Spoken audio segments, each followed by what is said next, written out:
Apéro spécial Pacers. Et ouais, bon, on n'a pas les bobs parce que de toute façon, il fallait mettre les casques. Mais pop. Là, c'est pas des bobs qu'il nous aurait fallu. Pas des bonnets d'âne non plus, on va pas exagérer, mais. Des balais à chiottes. Qu'est-ce qui se passe à Indiana? Qu'est-ce que c'est que ce début de saison de merde? On s'installe, on va parler des Pacers. Comment ça va, Alex? Ça va plutôt pas mal. Enfin, mieux que les fans des Pacers, je pense. Ah, je te confirme. Ouais.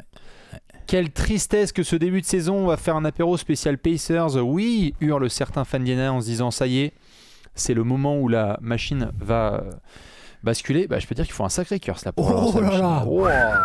Un truc. Waouh, falloir écrire en majuscule là.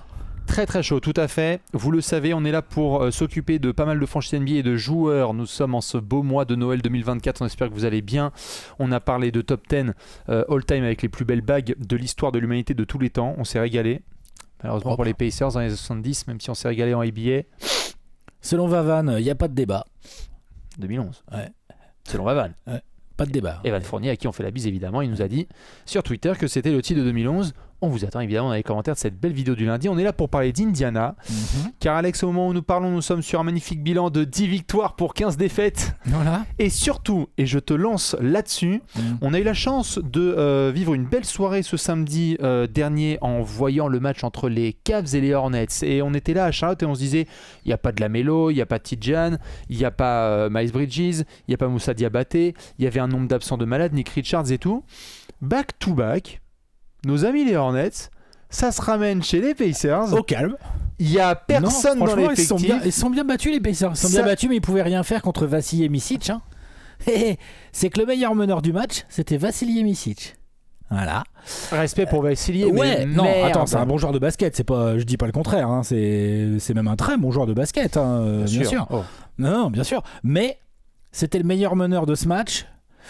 Le meilleur ailier, c'est Brandon Miller. Voilà. Et le meilleur intérieur,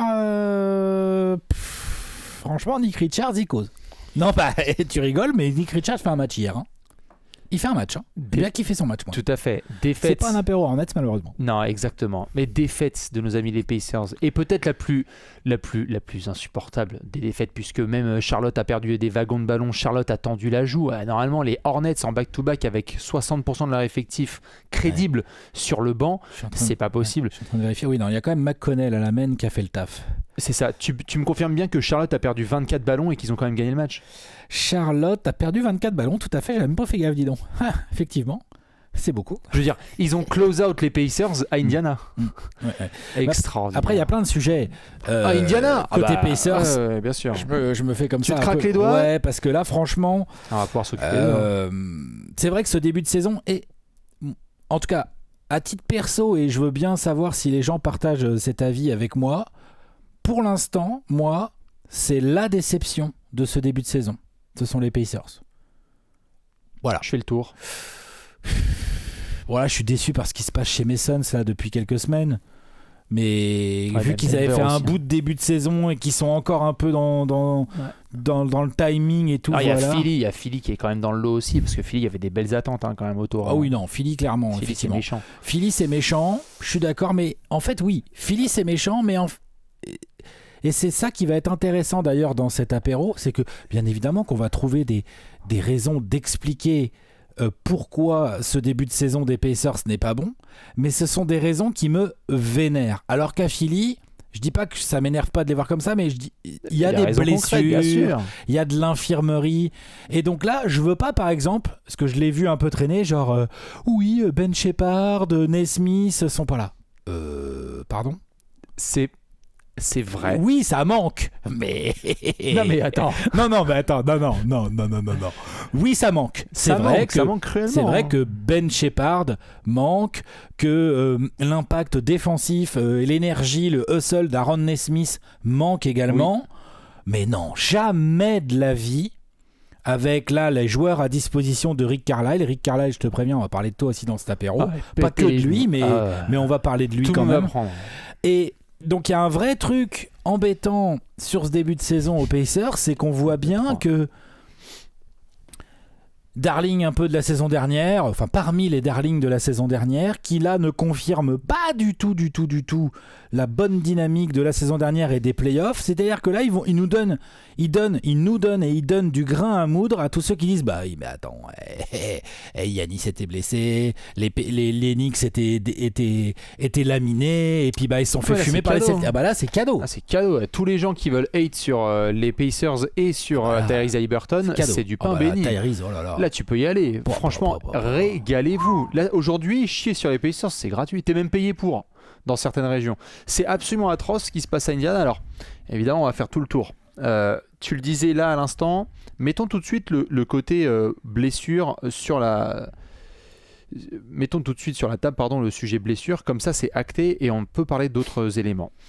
Tu as tout de même, côté Indiana, tu as eu quelques petits soucis de santé sur le début de saison. Pas des soucis de santé aussi importants sur le papier que ça a lieu pour d'autres franchises. Tu venais de parler tout à fait de Philly. Ah, Philly, ils jouent sans Embiid. T'as pas Embiid, t'as pas Paul George, t'avais des gars qui étaient blessés. Maxey a été blessé un peu aussi. Bien sûr, c'est compliqué. Ils ont des blessures sur leurs plus gros joueurs. C'est ça. Là, c'est pas le cas. Non, bien sûr. Indiana, ils ont eu Andrew Nembhard, Aaron Nesmith, Ben Sheppard. Ils ont eu un secteur intérieur où ils avaient tenté quelques recrutements, notamment James Wiseman, je crois, qui est à la poisse, qui est blessé jusqu'à la fin de la saison. Je crois que c'était fait tendon d'Achille à Détroit. Et donc, bon, tu as quelques absences. De là à ce que ça puisse expliquer un tel manque de performance et une telle attitude sur le terrain, non. Donc, mettons tout de suite les blessures de côté.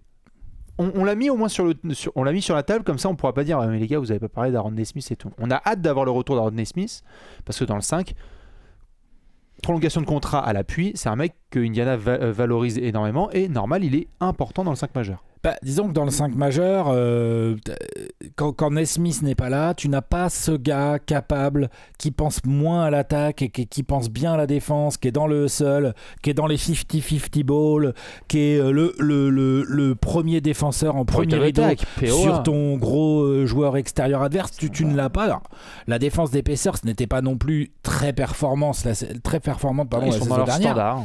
Là, c'est chaud la défense. Là, ça prend des valises. Hein. Ouais. Ça prend des valises. Mais ils sont à peu près dans les standards de l'année en termes de valises. On se foutait de la gueule des Pacers. Ils étaient quand même, ils avaient les portes ouvertes. Moi, c'est pas la défense qui me gêne, tu vois, sur ce début de saison. C'est pas la défense. Indiana, on va appeler un chat. Les Pacers, on s'attendait pas à ce que ça devienne une grosse équipe défensive. Certes, dans les previews, on se disait tiens, ce serait intéressant qu'ils puissent évoluer défensivement.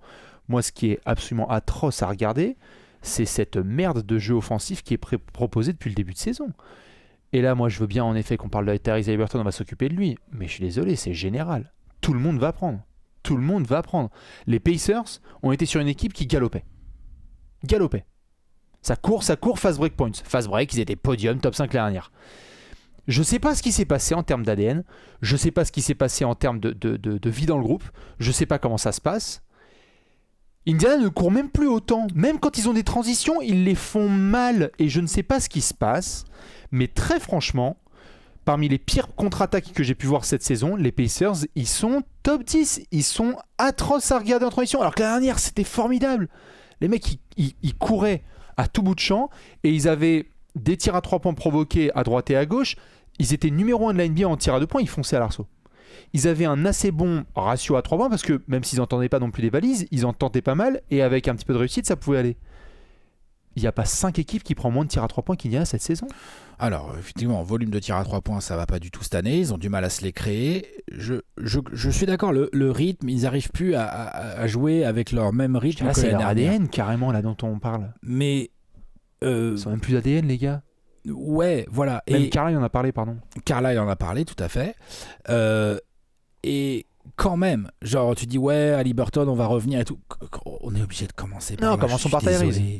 Je suis désolé. Parce que tu vois, par exemple, Pascal Siakam, je te dis pas que je suis amoureux de son début de saison, mais au moins, il y a un truc qui est indéniable chez Pascal Siakam.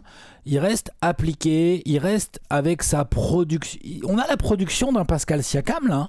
On a un 20... on va en reparler parce que moi j'ai des trucs à dire sur ce cas. Oui, je te dis pas qu'il n'y a rien à dire, c'est pas ce que je veux dire. Mais on a un 20 points, 7 rebonds, 3, 4 passes, des pourcentages au tir, des pourcentages au tir. Ah ouais, il est à 41% de loin. Il est à 52% au tir, tu vois, genre Pascalou, mon Spicy P.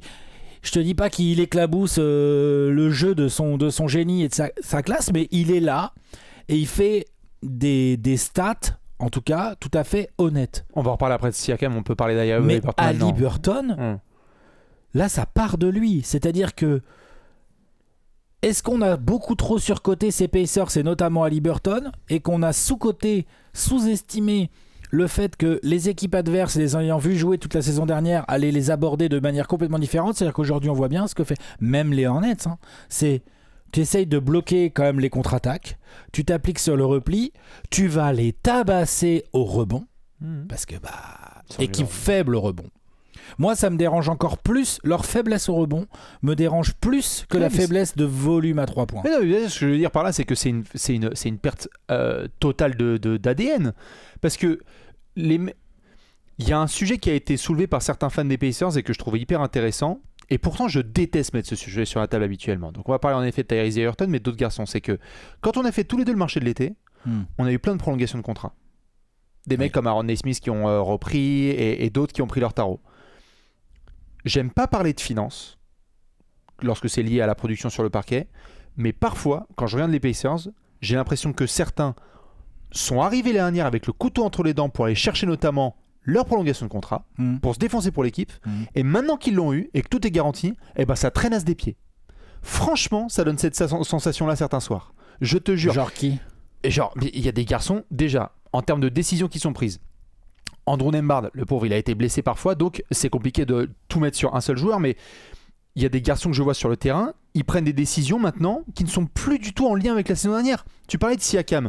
Son usage rate, là, Pascal Siakam, donc c'est un mec, il a été prolongé à fond. On compte sur lui, il a plus de 30 ans, il est expérimenté, etc. Tu peux aller vérifier dans les stats, il n'a pas été autant utilisé depuis son année du titre en 2019 avec les Raptors. C'était une troisième option avec les Raptors. Mais de quoi les gars, on se réveille. Il y a des stretches de Siakam, tu as totalement raison de parler des pourcentages, il est là. Mais parfois, tu as des 12 minutes où Siakam il est sur le terrain, et puis tu as des mecs là, Mathurin et compagnie, et Turner et tout. On ne cherche même plus notre scoreur numéro 1. Mais on réfléchit avec notre cul ou comment ça se passe ? Et je dis pas que c'est intrinsèquement lié à la prolongation de contrat, je dis juste que j'ai trouvé ça intéressant qu'il y ait des fans des Pacers qui disent cette dalle que certains ont eu, comme tu as eu avec les Suns à certaines saisons et comme moi avec les Hawks, tu sais, quand il y a eu le run 2021, on le retrouve plus du tout. On dirait que les gars maintenant ils sont dans des chaussons et ils disent bon tu sais quoi, l'équipe F des Hornets, ce qui est quand même un exploit, on va les jouer à leur niveau. Qu'est-ce que c'est que ces conneries ? On ne joue pas cette équipe-là à son niveau, on joue mieux qu'elle. Ouais. On joue mieux qu'elle. À commencer par Haliburton dont tu parles. Voilà, parce qu'en fait, le truc, c'est quand même que là, t'as ta star, soi-disant un franchise player, et qui joue, mais comme un... c'est un meneur backup, là, cette saison. T'as le meilleur meneur, c'est pas Haliburton sur ce début de saison à Indiana. Non, clairement, TJ, il a été incroyable. Non, mais c'est quoi cette phrase ? Après, c'est parce que là, tu cites Mathurin. Mais Mathurin, dans le rôle qui est le sien, c'est-à-dire qu'en gros à la base c'est un 6e homme, là il joue beaucoup titulaire parce que il fait ce qu'il peut. Parce que Nembhard blessé, parce que Shepard blessé, parce que Nesmith blessé, donc il joue beaucoup titulaire. Bien sûr. Pareil, moi Mathurin, limite en défense pour le coup, c'est pas si minable que ça ce qu'il donne. En attaque, il y a des stats avec des pourcentages tout à fait honorables. De temps en temps, il y a un petit côté un peu trou noir et tout ça, c'est clair. Mais par contre, au moins, lui, il agresse. Il y va, il prend les tirs, il est là pour scorer, il vient se battre au rebond aussi, tu vois. Un petit peu, ouais. Ouais. Et donc, Mathurin, dans le rôle qui est le sien, qui a été changé pour cause de blessure, c'est pas le premier gars que j'ai envie de cibler. Non. En fait, le problème, c'est que je reviens... Exactement. En préparant cette vidéo, j'étais là, cherchais un peu, on regarde la globalité et tout, mais à un moment donné, on revient toujours au même truc. Il y a le joueur clé, le meilleur joueur, le plus gros contrat au passage, qui c'est pas qu'il est en dessous de ses standards, c'est qu'il en est à des années-lumière. En fait, ce qui m'emmerde... Des années-lumière. Bon, les gens savent l'amour que j'ai pour Tyrese Haliburton. Je pense que là, il est atroce. Il est atroce, je vais même pas le défendre. Franchement, c'est de la merde. Il est 3e scoreur de l'équipe. Oui. Qu'est-ce que c'est que ces conneries ? Et en plus, à la limite, tu peux regarder tout à fait les chiffres et te dire les pourcentages sont pas là et donc les statistiques sont en chute. Mais même dans l'approche sur le terrain, non, ça va pas du tout. Je ne sais pas ce qui se passe et peut-être que Tyrese pourra en parler par la suite, mais le mec que j'ai vu l'année dernière, je crois pas que c'était une étoile filante. Le début de carrière de Tyrese Haliburton, on a vu qu'en transition, ce mec balle en main, il prenait des décisions de malade. Je suis d'accord. il mettait le bordel dans un nombre de défenses, c'était incroyable. Là, je vois des contre-attaques de Haliburton. J'ai l'impression qu'il réfléchit trop, en fait. Tu sais, comme s'il surréfléchissait le basket. Mon gars, t'es arrivé à ce niveau-là aussi parce que t'as un talent et un instinct qui est assez exceptionnel, qui t'a mené jusque là, on l'a vu quand même. C'est-à-dire avec Steve Kerr et la compagnie américaine, là au JO et All-Star et finale de conférence. Je veux dire, c'est pas, tu vois... Il n'y a pas tout le monde qui est décédé sur le chemin et Haliburton est en finale de conférence. Il a allé chercher quand même certains de ces trucs. Là, c'est nul. Et il réfléchit trop les choses, je trouve, sur le parquet. Donc, même quand il va tenter certaines choses avec Rick Carlisle qui ont été travaillées, comme le fait d'être un peu plus actif sur le fait de poser des écrans sur non-porteurs, de vouloir ne pas juste être un plot posé dans un corner et d'attendre les choses, il n'y a plus aucune spontanéité, j'ai l'impression. Je ne sais pas si tu vois ce que je veux dire. Quand tu regardes Tyrese Haliburton jouer, ça manque de ce côté simple, ouvert, tentons, et c'est pas grave pour les conséquences. Mais c'est terrible parce que c'est la clé de la machine, quoi. C'est la clé de la machine en attaque, certainement. Les défenses se sont bien adaptées. Hein. Ouais. Les défenses se sont bien adaptées, les mecs le prennent différemment, les mecs le poussent un peu plus dans ses retranchements, il y a un peu plus de prise à deux hautes comme ça pour le forcer à lâcher la balle et à demander à d'autres joueurs de prendre des décisions. Et donc il y a un temps d'adaptation qui commence à être un petit peu long là. C'est-à-dire que c'est quoi Haliburton, donc ça y est, les mecs ont compris, s'adaptent et ça y est, il peut plus. En tout cas, il y a 20 matchs compliqués là. Il peut donc plus on va voir tenir sur le jeu. 50. Si sur 50 c'est compliqué, on va faire écoute. Il y a 25 matchs compliqués là. On bien 25, sûr, 10-15, on est à 25 matchs, voilà.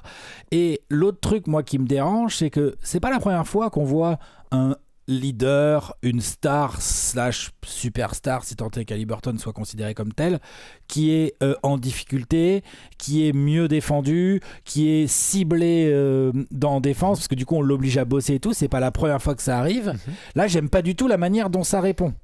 Après, c'est pas du tout le même poste, c'est pas du tout le même jeu et tout, mais exemple, on voit d'autres, c'est des plus grosses stars qu'Haliburton qui ont eu des débuts de saison compliqués, avec des équipes en difficulté, avec des coéquipiers qui font pas toujours le boulot. Salut Niko Jokic, salut Giannis Antetokounmpo. Alors c'est pas du tout les mêmes profils et tout, mais ça se fait violence. C'est-à-dire que tu te fais rentrer dedans, t'es dans l'adversité, tu réponds. Tu y vas, toi aussi tu montes là. Haliburton, quand même, il y a vraiment un côté, moi, qui me gave. Il subit. Ouais, tout à fait. Il subit. Il subit. Et de deux, si ça mène de 3, 6, 10 points, il va faire la mariole. Et si ça commence à perdre de 8, 10, à ce moment-là, parce qu'en plus, il baisse les yeux en plus. Il y a marqué trash talk là-haut.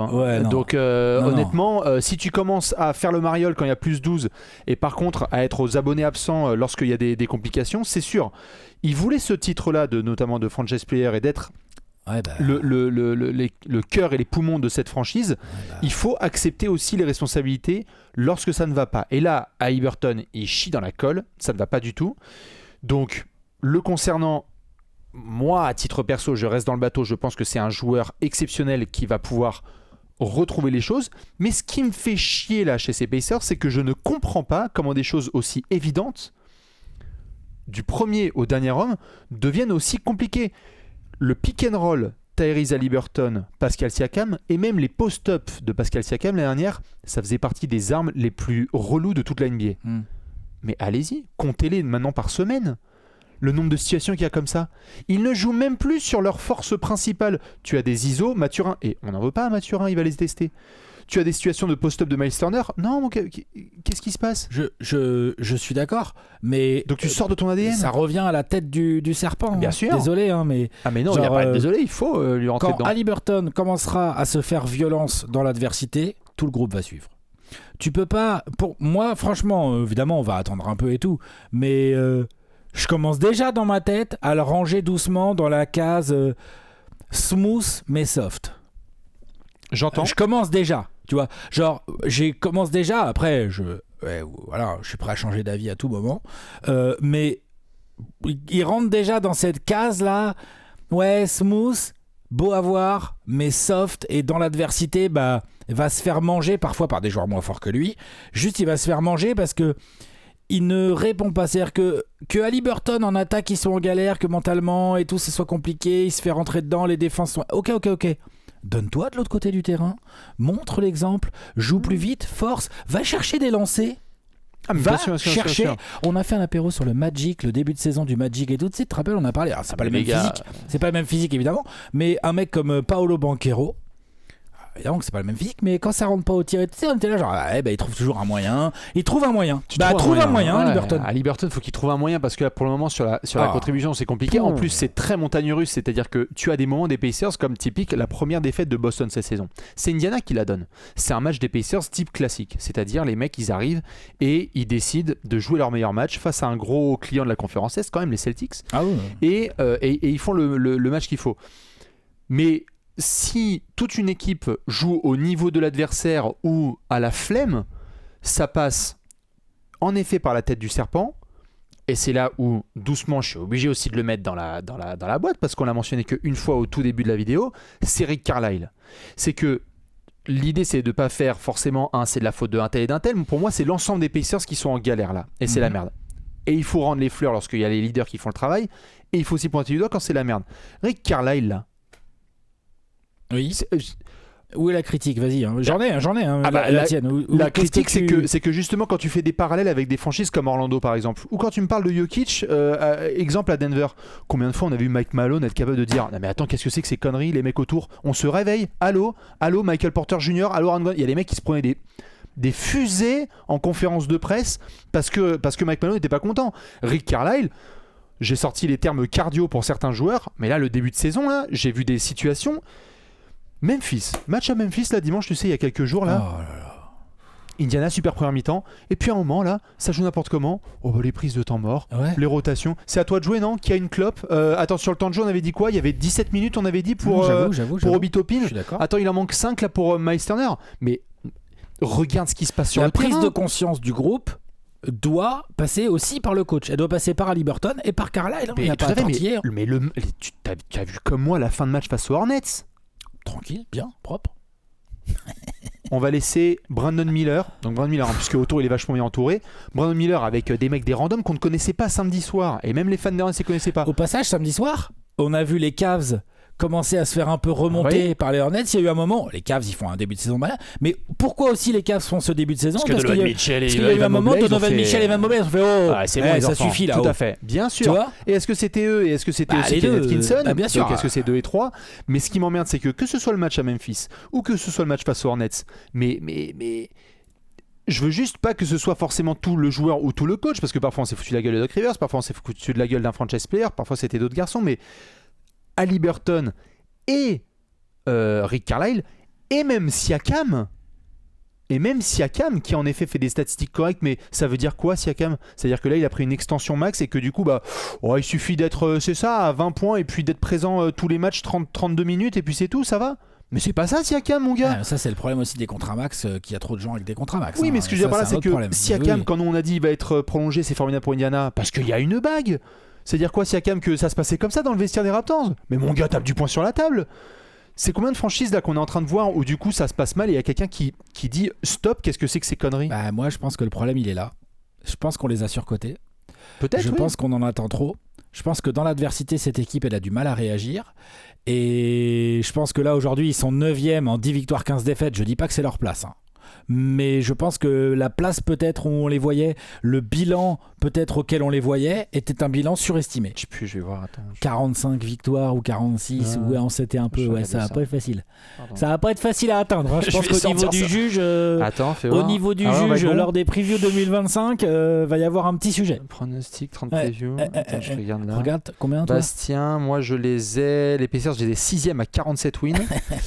Voilà. Et toi les Pacers, tu les as 5e à 47 wins ? 5e, je les ai mis moi. Tu me dis si je les ai mis devant les Cavs, au calme, moi je suis comme ça moi. Voilà, bref, ça c'est voilà. On fera l'année prochaine on fera les trucs. Mais ce que je veux dire, c'est que certainement il y a eu de la surestimation. Moi, là, honnêtement, moi j'y crois. Honnêtement, moi j'y crois vraiment moins là, mal j'y crois.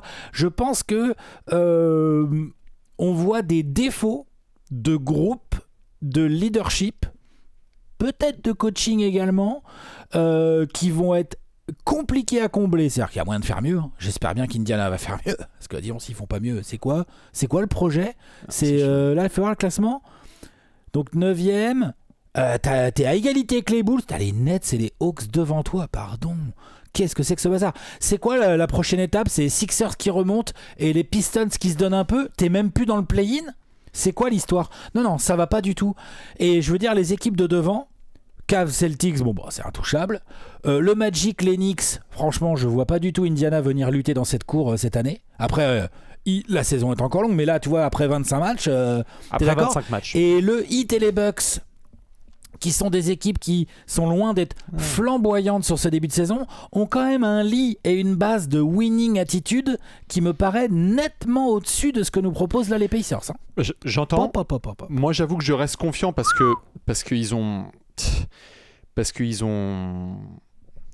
pas des gars qui sont ils ont pas un gars du 5 majeur qui est blessé jusqu'à la fin de la saison et ça peut mal se passer. Moi, j'ai vraiment le sentiment qu'ils ne jouent pas leur basket et c'est quelque chose qui peut se débloquer en 5-7 matchs.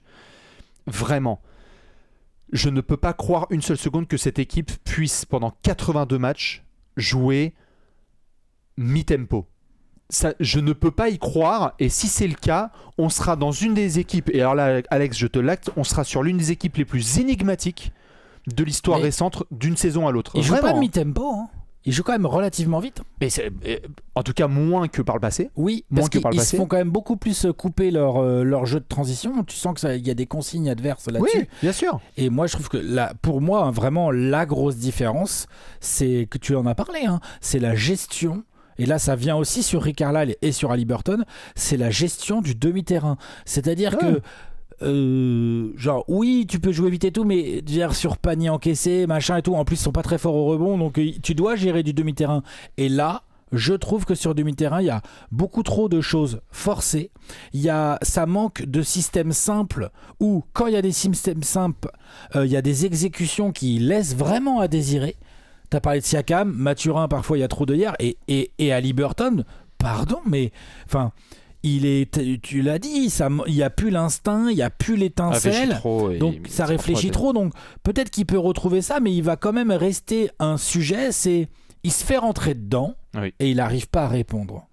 Et c'est la dure loi de la NBA, ça reste une jungle, et si tu veux prouver que tu es vraiment un franchise player, il faut pas te comporter comme une option numéro 3, parce que c'est ça le truc là. Si tu compares aux autres grosses équipes de l'Est avec lesquels on pensait que les Pacers allaient pouvoir rivaliser.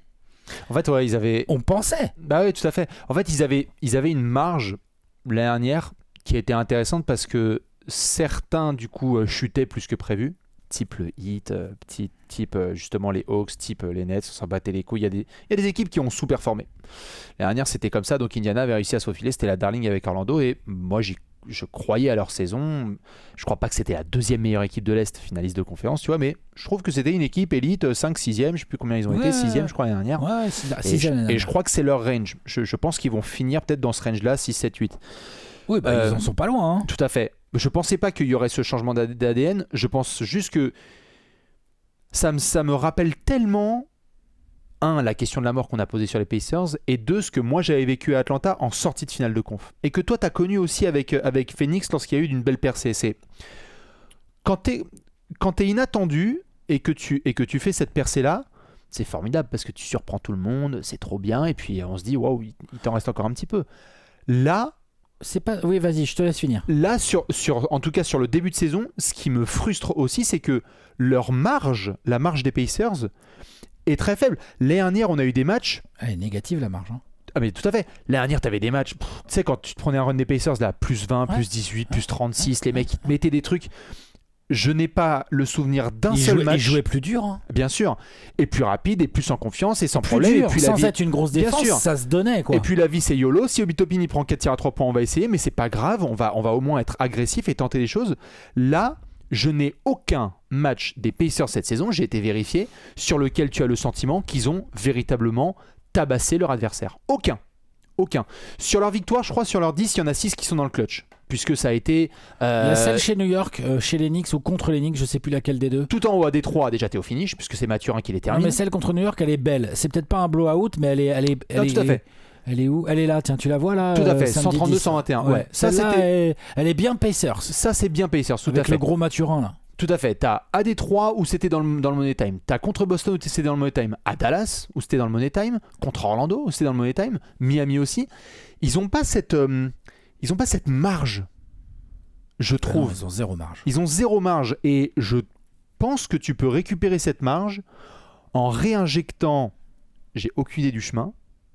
Tu vas me dire, hein, mais moi je sais pas par quoi ça passe. Est-ce que c'est Rick Carlisle ? Est-ce que c'est une session vidéo ? Est-ce qu'on se prend tous par la main et on fait Kumbaya ? Je pense que ils ont la possibilité de retrouver leur ADN de jeu. Je sais pas par quoi ça va passer, mais je pense qu'ils peuvent y arriver. Et s'ils vont y arriver, par contre, on va retrouver du Pacers basketball. Je crois pas qu'il y a un truc qui est brisé. Genre quoi, dans le vestiaire, ça va, le groupe, après, je suis pas une petite souris. Non, J'aimerais bien une petite souris pour voir l'ambiance, moi. Oui, tout à fait. Je suis pas serein quand je vois ce groupe évoluer. Je suis pas serein quand je vois les leaders évoluer. Je suis pas serein. Pour en revenir à la comparaison que tu faisais, les Hawks, je me rappelle plus ce qu'ils ont fait au lendemain des finales de conf. On a prolongé tout le monde, hein, Capella, Werther, et ça a fini, je vais te dire ça, hein, mais ça a fini... Parce que les Suns, au lendemain des finales, tu gagnes 64 matchs en régulière. Hein. Ouais, bien sûr. Après, c'est dégueulasse, ça sort dégueulasse contre les Mavs en play-off. Mais par contre, la régulière, ils étaient là, les types. 41-31, ça c'était la 2020-21. Les Hawks, fini, voilà. Là. Excusez-moi, je vous montre. Ça, c'était le classement des Hawks après leur finale de conférence. Ils finissent 1, 2, 3, 4, 5, 6, 7, 8e. 8e, tu sais, ça fait un play-in tournament. Tu te fais taper par les Nets et tu bats les Cavs, je crois. Un truc comme ça. Darius Garland-Time. Voilà. Mais. Typique, classique. Attendu, ils ont été saoulés. Et pourquoi ? Parce qu'en fait, on a d'ailleurs à l'époque, on a mis des gros bémols et des astérisques dans tous les sens sur le leadership de Trae Young. Bon, là, on se rend compte que c'était peut-être pas que ça et tout, machin. Oui. Donc, on va pas faire la même erreur avec Haliburton. Mais c'est vrai qu'Haliburton, là, moi, là, ça fait trop de matchs des Pacers sur ce début de saison où je soupire en voyant Haliburton, en voyant son attitude. Au-delà même de ce qu'il réalise, qu'il n'arrive pas d'ailleurs à réaliser techniquement. Bon, ok, il est pas dedans. Ça rentre pas les tirs. Mais ouais, il se fait manger. Il est attentiste, hein, il attend que ça vienne. Les mecs le mangent, les mecs le ciblent. Même les meneurs de seconde zone, c'est vache, mais les mecs de banc et tout, ils voient Haliburton, ils le jouent. Exactement, merci de le mettre sur la table. C'est chaud. Les fans de Memphis, vous avez vu le match de Jalen Wells, rookie qui est là depuis 6 semaines, quand on lui a dit « Tu es en presse tout-terrain sur Tyrese Haliburton ». Du coup, le lendemain, il y avait Jalen Wells, est-il le leader de la course rookie de l'année ? Il l'a pocket, il a mis Tyrese Haliburton comme ça et après il l'a agressé en attaque. C'est pas normal. Par un rookie, c'est pas normal. C'est pas normal. Il se fait manger. Et c'est un vrai sujet parce que quand ton leader se fait manger, pour les lieutenants, je pense à Siakam ou je sais pas, Miles Turner ou ce genre de gars, c'est plus compliqué parce que ton leader se fait manger. Oui. Et pour ton coach aussi, c'est plus compliqué. Quand ton leader se fait manger, t'as beau mettre les meilleurs systèmes de la Terre en place, tout est plus compliqué. Je suis d'accord. Le seul truc que je voulais dire, et tout à fait, et en effet, ça part de lui. La seule astérisque que je voulais mettre sur Haliburton, c'est que oui, il y a une montée de niveau météorite dans la sphère NBA. C'est pas une superstar, c'est une jeune star. Il a 24 piges. Je suis désolé. Ce qui a aussi été mis en place autour, et là, c'est Rick Carlisle qui est âgé, expérimenté, champion NBA, et Pascal Siakam, âgé, expérimenté, champion NBA. Ne laissez pas votre gamin comme ça. Oui. Ne laissez pas votre gamin comme ça. T'étais content d'avoir Chris Paul qui était là notamment avec d'autres garçons pour dire à Devin Booker et Jay Crowder qui était là genre là en fait ils ont prolongé James Johnson. Il est toujours là ou pas, James Johnson?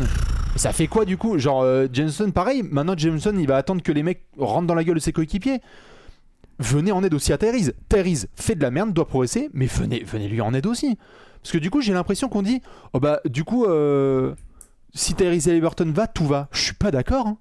Ça aidera beaucoup de choses. Ça fera beaucoup mieux. Ça va faire une bonne différence. Mais je peux te garantir, Alex, que là Tyrese Haliburton, ça va mieux. Ça va pas trop s'arranger les Pacers. Hein. Faut que tout le monde se remette en question là. À commencer par le leader. Ouais. Faut savoir ce qu'on veut quoi. Parce que là, ce qui se profile avec ce genre de type de jeu, le problème qu'on a, c'est que même si Indiana fait un push, t'as intérêt de faire un beau push déjà, parce que ça va pas se laisser faire à l'Est là. Ça va essayer d'aller faire les play-in avec 40% de victoire là. Mais en plus c'est qu'il y a de la marge. Donc il y a de la place, tu peux aller chercher. Sauf que t'es pas serein. C'est-à-dire que demain, si cette équipe doit jouer un match de play-in contre les Hawks ou contre le Heat, je t'en parle même pas, ou contre des Bucks ou des équipes comme ça, c'est la merde. Ensuite, si cette équipe se qualifie pour les playoffs, mais un peu bas, et qu'elle doit c'est quoi leur avenir là? C'est de se faire tabasser par les Celtics ou les Cavs au premier tour de playoff? Waouh, la violence! Surtout avec les investissements que tu as fait. C'est-à-dire que là, c'est pas comme si tu étais en marge de on va voir ce qu'on dépense cet été. Là, ils ont tous prolongé. Ou pire, tu joues le Magic au premier tour qui a récupéré ses blessés et puis qui a l'avantage du terrain. Voilà, et tu sors 4 mitraillé. Ouais.